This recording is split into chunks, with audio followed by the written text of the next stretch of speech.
Saya ini jadi kiai itu sering iri sama orang goblok. Orang goblok itu barokah kata saya gitu. Itu kiai-kiai kaget semua karena saya bilang orang goblok itu barokah. Saya beri contoh gini, misalnya saya pinter, terus juara MTQ, juara hafal Quran atau juara baca Quran secara tartil.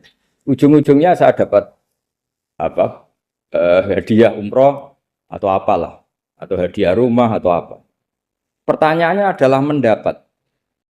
Saya ulang lagi, mendapat. Sementara ada santri yang bodoh, gara-gara bodoh itu dosen UI yang enggak, jadi kiai yang enggak, akhirnya dia jadi pekerja di Korea. Barokahnya bodoh tadi. Karena di Korea melihat orang ateis, akhirnya dia kepikiran bikin masjid. Sebagian gajinya disumbangkan untuk masjid. Ini bodoh pendiri masjid. Tapi kita gara-gara dosen dakwah di masjid, ini pinter dapat uang dari masjid. Nah ini bukan nyindir, ini biasa saja. Ini maksud saya. Maksud saya, kamu jangan ngabaikan hidup.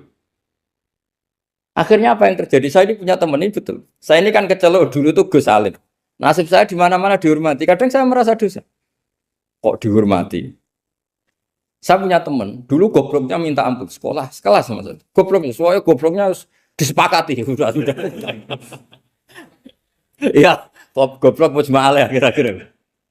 Singkat cerita, dia itu hidup di pedalaman Kalimantan sekitar tahun 92. Dulu kan biasalah di dalam hutan itu pasti ada penebangan hutan macam. Dia ada bosnya, yang jelas dia ada bosnya. Saya yakin juga agak kriminal. Karena dia tidak yang illegal logging. Pokoknya ditakdir dia hidup di tengah hutan. Ikut orang. Setelah itu, singkat cerita, dia lama-lama jadi pendiri masjid di situ. Dia punya sedikit gaji ya dipakai masjid, punya sedikit tanah diwakafkan untuk masjid. Artinya apa?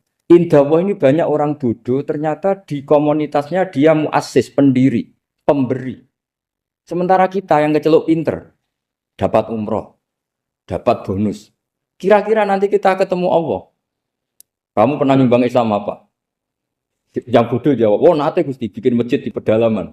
Kita yang pinter. Kayaknya kalau memberi, enggak lah Gusti. Reputasinya mendapat.